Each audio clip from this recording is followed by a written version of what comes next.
एकच गट्टी राजू शेट्टी. शक्तीपीठ विरोधात विट्यात वातावरण तापणार. शक्तीपीठ महामार्गाच्या विरोधात शेतकऱ्यांनी तीव्र विरोध केला आहे. शक्तीपीठ महामार्ग रद्द व्हावा यासाठी खानापूर, कडेगाव, पलूस तालुक्यात सुरू असलेल्या आंदोलनाला मार्गदर्शन करण्यासाठी 6 जून रोजी दुपारी 12 वाजता विवेकास हॉल येथे शेतकऱ्यांचे नेते राजू शेट्टी येणार असल्याची माहिती पत्रकार परिषदेत ॲडव्होकेट बाबासाहेब मुळीक यांनी दिली. पहा काय म्हणत आहेत ॲडव्होकेट बाबासाहेब मुळीक. महाराष्ट्र शासनानं 5 मे 2026 ला महाराष्ट्र महामार्ग अधिनियम 1955च्या कलम 3 अन्वये शक्तीपीठ महामार्गासाठी जी सुधारित महामार्ग सोलापूर, सातारा, सांगली आणि कोल्हापूर जिल्ह्यातून जो जाणार आहे त्या संदर्भात एक अधिसूचना काढलेली होती. आता या अधिसूचनेच्या संदर्भात खानापूर आणि कडेगाव तालुक्यातल्या माहुली, वलखड, चिखलहोळ, भाग्यनगर, नागेवाडी, घाणवड, नेवरी, आंबेगाव, वडे, रायबाग आणि भाळवणी इथल्या जवळजवळ 500 शेतकऱ्यांनी आपल्या तक्रारी उपविभागीय अधिकारी किंवा बसा तुम्ही दादा उपविभागीय अधिकारी किंवा जिल्हाधिकारी यांच्याकडे नोंदवलेले आहेत. त्यामध्ये मुख्य हरकत अशी आहे की हे आमच्याकडं जमिनीमध्ये पाणी आले शेतीसाठी, त्याचबरोबरीनं या रस्त्यामुळं 2 भाग होणार आहेत, ह्या रस्त्याची गरज नाही अशा स्वरूपाच्या जवळजवळ 25 ते 26 मुद्दे त्या तक्रारीमध्ये घालून त्या तक्रारी नोंदवलेल्या आहेत.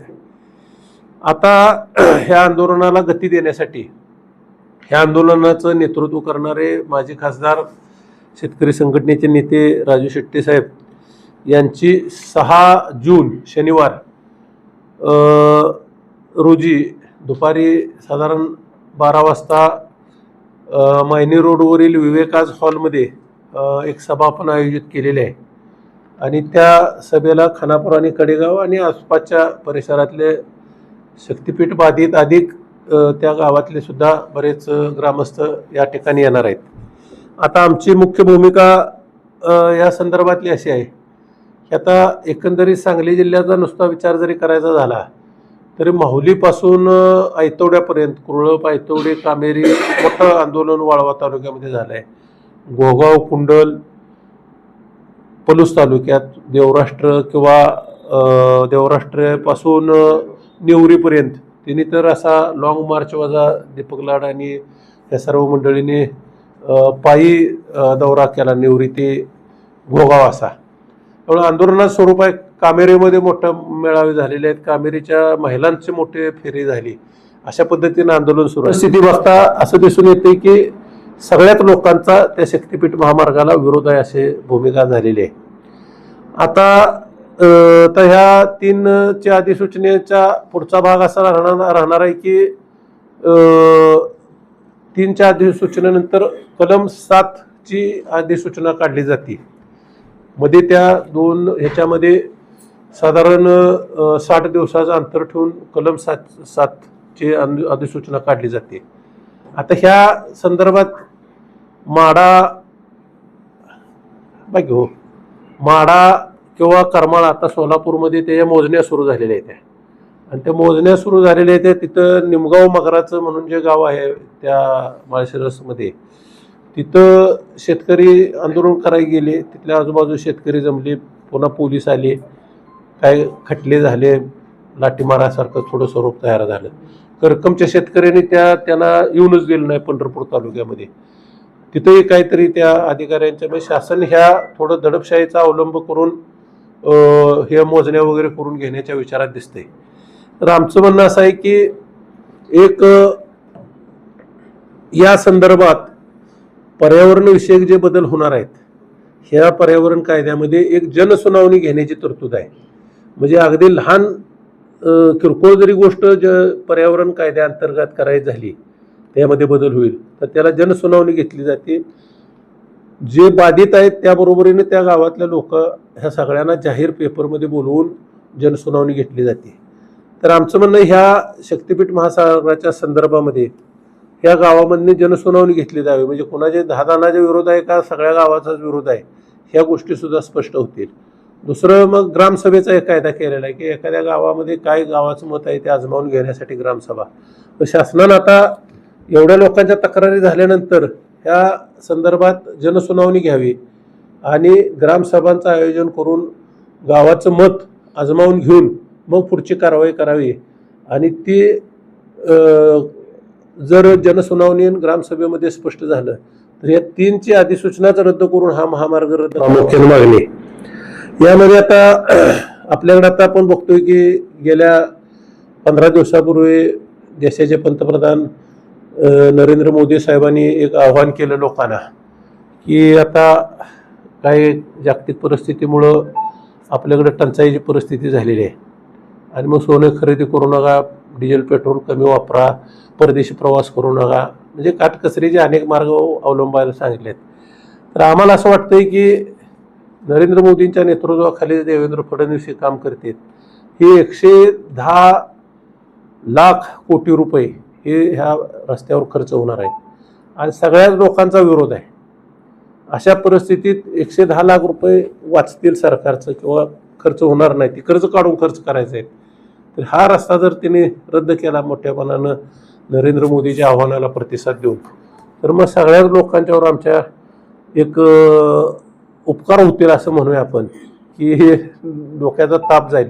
नाहीतर मग माणसांनी जायचं आंदोलन, आता हे सगळी माणसं कामाधंद्यातली माणसं आहे ती शेत सोडायचं आणि इथं आंदोलन याचं, उद्या सभेला जायचं आणि कुठे इकडं आहे तिकडं झोप लागणं झाली आहे शेतकऱ्याला, अशी परिस्थिती आहे. किंवा ह्याच्यामध्ये जर जमीन माझी गेली तर भविष्यात काय होणार अशी परिस्थिती निर्माण झाली आहे. त्यामुळं शासनानंच मुख्यमंत्री नरेंद्र मोदींना मुख्यमंत्री आपण देवेंद्र फडणवीसनाच आवाहन करूया की त्यांनीच हे रस्ता आपला रद्द करावा लोकांचा विरोध विचारात घेऊन, अशी आमची मागणी आहे. ह्या सभेला आता सुभाष बापू आमचे नेते आहेत, दीपक लाड आमचं कुंडल आणि पलूस तालुका इकडे सगळीकडेच ह्या आणि मुख्य राजू शेट्टीच्या सभेच्या आयोजनात त्यांचा महत्त्वाची भूमिका आहे. आणि जवळजवळ भाग्यनगर, माहुली, नागेवाडी, घाणवड, नेवरी, आंबेगाव, वडेरायबाग, बाळवणी, चिखलहोळ या सगळ्या गावाचे शेतकरी या ठिकाणी उपस्थित आहेत. महामार्ग विरोधामध्ये सांगली जिल्ह्यातला शेतकऱ्यांचा असंतोष वाढलेला आपल्याला दिसत असताना विट्यानगरीत दिनांक 6 जून रोजी या ठिकाणी शक्तीपीठ बाधित शेतकऱ्यांची सभा आयोजित केलेली आहे. खरं तर ही सभा नसून शेतकऱ्यांच्या वेदनेचा एल्गार मेळावा आहे. खरं तर मागणी नसताना हे शक्तीपीठ नावाचं भूत आमच्या मानगुटीवरती का लागत आहे? मुख्यमंत्र्यांचा ड्रीम प्रोजेक्ट असेल, परंतु एका देवाला खुश करण्यासाठी आमचं देव उठवण्याचा हा करेक्ट कार्यक्रम शेतकरी हाणून खरं तर क्रांतीभूमीतून पाडतील. या क्रांतीभूमीला आंदोलन नवीन नाहीत, त्यामुळं हा शेतकऱ्यांच्या जखमेवर मीठ चोळण्याचा जो कार्यक्रम आहे तो आम्ही हाणून पाडणार. खून लो लेकिन जान मतलो अशा पद्धतीची भूमिका या माध्यमातून आम्हाला सरकारला सांगायची आहे. आता बापूंनी सांगितलं त्या पद्धतीनं आमदारांनी प्रत्येक विभागामध्ये आमसभा घ्याव्या. ग्रामसभा तर ह्या ठिकाणी चालूच आहेत, परंतु शेतकऱ्यांना जर एकत्र केलं तर किती शेतकरी विरोधात आहे हे दिसल. मग एका बाजूला पालकमंत्री सांगतात की शेतकऱ्यांचा समझोता करून आम्ही शक्तीपीठ करणारच. चंद्रकांत पाटील, तुम्हाला खरं तर सांगायचं आहे हा संघर्षाचा जिल्हा आहे, इथला संघर्ष तुम्हाला पचणार नाही. कदाचित सत्तेवरून तुम्हाला पाय उतार शक्तीपीठ करेल. त्यामुळं 1,10,000 कोटी जे तुमच्या खिशात जाणार आहेत ते आम्हाला दिसतंय. सरळ सरळ हा जनतेच्या पैशाचा दरोडा आहे, जनतेच्या पैशावर चाललेली लूट आहे. क्रांतिसिंह नाना पाटील, नागनाथ अण्णा, JD बापू, कॅप्टन रामलाड अशा दगदगत्या स्वातंत्र्याचा हा जिल्हा आहे. आज इथं आंदोलन करायला लागतंय आम्हाला शक्तीपीठ विरोधामध्ये. एका बाजूला विट्यातले साधे साधे रस्ते झालेले नसताना शक्तीपीठला 1 किलोमीटर 254 कोटी रुपये तुम्ही खर्च करणार आहे. हे पैसे जाणार आहेत कुठं हे सगळं शेतकऱ्यांना दिसतंय. रेडी रेकनरचा दर आता विट्यामध्ये जमिनी घ्यायला इथला शेतकरी म्हणजे एक पाऊल पुढे जातोय आणि स्वतःच्या जमिनी कसा तो देईल? 3-3, 4-4 पिढ्या आपण त्या जमिनीवरती जोपासल्या. असं असताना आपल्या हक्काची जमीन कोणीही देणार नाही. त्यामुळं मुख्यमंत्र्यांनी, पालकमंत्र्यांनी आणि प्रस्थापित पक्षातल्या सर्वच नेत्यांनी जनतेच्या भावना लक्षात घ्याव्या आणि शक्तीपीठ महामार्ग हा कदापि ह्या जिल्ह्यातून जाणार नाही. जुना जो मार्ग होता तो रद्द झाला. आणि पुन्हा आमच्यावरती हे भूत जर तुम्ही लादत असाल तर ह्या महामार्गाला प्रचंड मोठा विरोध आहे. उद्याच्या 5 जूनच्या सभेला राजू शेट्टी साहेब येणार आहेत, ज्यांनी सेज कायद्याच्या माध्यमातून स्पेशल इकॉनॉमिक झोन रायगडमध्ये 1.5 लाख कोटी अदानी अंबानीच्या घशातून जमीन काढली त्या उल्काताई महाजन यांच्यापर्यंत आम्ही पोहोचलेलो आहे. परवाच्या सभेला ज्यांनी एक झंझावाती दौरा केला ते रविराज साबळे ते सुद्धा ह्या सभेला येणार आहेत. शेतकरी चळवळीतले लढवय्ये सर्व आंदोलक त्या सभेला येणार आहेत. त्यामुळे विटानगरीतून जी आंदोलनाची ठिणगी पेटणार आहे तिचं नक्कीच महाराष्ट्रभर वनव्यात रूपांतर होईल. अगदी चिखलहोळ नेवरीपासून माहुलीपासून ते येतवडे खुर्दपर्यंत सांगली जिल्ह्यातलं वातावरण सगळा शेतकरी एकत्र होतोय. खरं तर ह्या शक्तीपीठच्या आंदोलनाच्या माध्यमातून नेवरीपासून घोगावपर्यंत चालताना शेतकऱ्यांच्या वेदना समजल्या. प्रचंड मोठं शेतकऱ्यांच्या म्हणजे काही शेतकऱ्यांना बापू बीपीच्या गोळ्या चालू झालेल्या आहेत, शेतकरी अस्वस्थ आहेत. आणि दुसरी एक अशी महत्वाची बाब की जे आता गट आहेत ते सगळे लॉक केलेले आहेत. सोसायट्यांना कर्ज मिळत नाही, जिल्हा मध्यवर्ती बँकेला कर्ज मिळत नाही. शेतकऱ्यांनी कर्ज काढायची कशी आणि जगायचं कसं, लागवडीची पोती टाकायची कशी. त्यामुळं तुम्ही ज्यावेळी जमिनी घेणार आहेत त्यावेळी आम्ही आंदोलन करणारच, परंतु आता गट लॉक करायची काय गरज होती. त्यामुळे सुद्धा शेतकऱ्यांच्या जखमेवरती मीठ चोळलेलं आहे. प्रचंड मोठा असंतोष आहे. त्यामुळं हे आंदोलन इतकं मोठं तीव्र होणार आहे. यात सगळ्याचा विचार करून शासनानं वेळीच हा रस्ता रद्द करावा. 20-25 फूट उंच भिंत आहे, त्या भिंतीवरती नेवरीतून त्या सबस्टेशनवर गेल्यानंतर घोगावमध्ये खाली उतरायचं आहे. आणि अशी परिस्थिती असताना जर अपघात शिरगावमध्ये झाला तर शिरगावमध्ये जाऊन परत विट्यामध्ये आणायचं त्या प्रवाशाला आणि त्याच्यावर उपचार करा, तोपर्यंत तो जगेल का, अशी परिस्थिती आहे. त्यामुळे कोणत्याही पद्धतीचा विकास नाही होणार आहे, तो भकासच. दोन्ही गावांना जोडणारा नाही तर दोन्ही गावांना तोडणारा हा शक्तीपीठ महामार्ग आहे. त्यामुळं देव उठवण्याचा कार्यक्रम रद्द करावा. शेतकरी जगला तर देश जगेल. शेतकऱ्याला उद्ध्वस्त करू नका. एखाद्या उद्योगपतीला खुश करण्यासाठी शक्तीपीठ नावाचं भूत आमच्या मानगुटीवरती लादू नका. खरं तर नागपूरवरून जी काही अवैध धंद्याला बॉक्साईट चालतं ते गोव्याला जाणार आहे. लाखो कोटी डंपर आहेत आणि त्याचं डिझाईन फ्रान्सच्या कंपनीने केलेलं आहे. ते डंपर नेदरलँड, केनियाला, गोव्यातून तिकडे जाणार आहेत. आणि श्रीमंताला मोठं करण्यासाठी गरिबांच्या खिशातून काढलेला एक करेक्ट कार्यक्रम म्हणजे शक्तीपीठ आहे. या बाबतीत बोलायला गेलं तर आम्ही सभेच्या माध्यमातून भावना प्रकट सांगतोय, परंतु हे सगळी लोक आम्ही काय एकत्र करतोय, सर्वपक्षीय नेत्यांच्यापर्यंत आम्ही जातोय. भाजप असेल, शिवसेना असेल, डावी चळवळ असेल, उजवी चळवळ असेल, परंतु जे लोक येत आहेत त्यांचं स्वागत करतोय, जे येत नाहीत त्यांनाही आम्ही घेऊन पुढे चालतोय.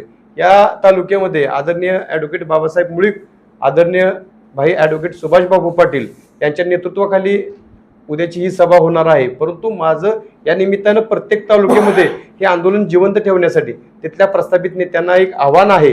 कारण आज शक्तीपीठाच्या बरोबर जर आपण राहिलो नाही तर उद्याचा काळ नेत्यांना आपल्याला माफ करणार नाही. एवढी या ठिकाणी भूमिका व्यक्त करतो आणि 6 जूनच्या सभेला आपण सर्व पत्रकार बांधवांनी उपस्थित राहावं अशी विनंती व्यक्त करतो. शक्तीपीठ महामार्ग विरोधी संघर्ष समितीच्या वतीनं मी विकास महाडिक, आमची सर्व पक्षातील नेते मंडळींना अशी विनंती राहील की सर्व नेत्यांनी आमच्या बरोबर शेतकऱ्यांच्या बरोबर रस्त्यावर उतरून सरकारचा विरोध केला पाहिजे.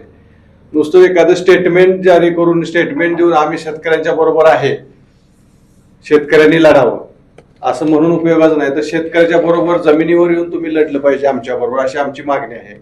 आणि राहिला प्रश्न शक्तीपीठ महामार्ग विरोधात शेतकरी संघर्ष समितीच्या वतीनं रस्ता हा आम्हाला शेतकऱ्यांच्या मागणीनुसार होत नाही. आम्हाला रस्त्याची गरज नाही. आमची जी मागणी आहे ते सरकार आम्हाला देत नाही. आमची मागणी काय आहे तर आम्हाला पानंद रस्ते, शेत रस्ते किंवा शेतीसाठी जी आमची काय मागणी आहे ते आम्ही मागणी करतोय. ते आम्हाला गेले 10-20 वर्ष झालं आमच्याकडे लक्ष दिलं जात नाही. पण जे आमची मागणीच नाही, जे आम्ही मागितलंच नाही ते आम्हाला देताय तुम्ही. शक्तीपीठ महामार्गाच्या संदर्भात जंक्शन करताय, सरकार जंक्शन करते प्रत्येक 20-25 किलोमीटरवर. तर त्या जंक्शनच्या ठिकाणी 500, 700, 800 एकर सरकार जमीन ताब्यात घेते. ही जमीन नक्की कोणासाठी सरकार घेते? सरकारची जी मोठी 3 शक्तीपीठ आहे ती अदानी असेल, अंबानी असेल, मित्तल असतील, ह्या 3 शक्तीपीठासाठी घेते का सर्वसामान्याची जी 3 शक्तीपीठ जी आहेत आपण जी मानतो देवधर्मात ज्या असतील त्यांच्या सोयीसाठी त्या शक्तीपीठाला जाण्या येण्यासाठी घेत आहे. हे अजून शेतकऱ्याला काय कळलं नाही. बरं, शेतकऱ्याला कुठली त्यांनी आम्ही तुमच्या जमिनी घेतोय असं एखादं नोटीस नाही, विचारणा नाही, काय नाही. सगळं वरून त्यांचा कारभार चालू आहे. म्हणजे शेतकरी हा त्या शेतीचा मालकालाच तुम्ही विचारत नाही आणि तुमचं वर्ण सगळं म्हणजे दडपशाही चालू आहे. तर हे शेतकरी हे कदापि सहन करणार नाही आणि कोणत्याही थराला जायची वेळ आली तर ते शेतकरी त्या थराला जाणार आणि सरकारचा, शासनाचा, प्रशासनाचा विरोध करणार. शक्तीपीठ हा आम्ही होऊन देणार नाही. जी परिस्थिती येईल त्या परिस्थितीला आम्ही तोंड देऊ.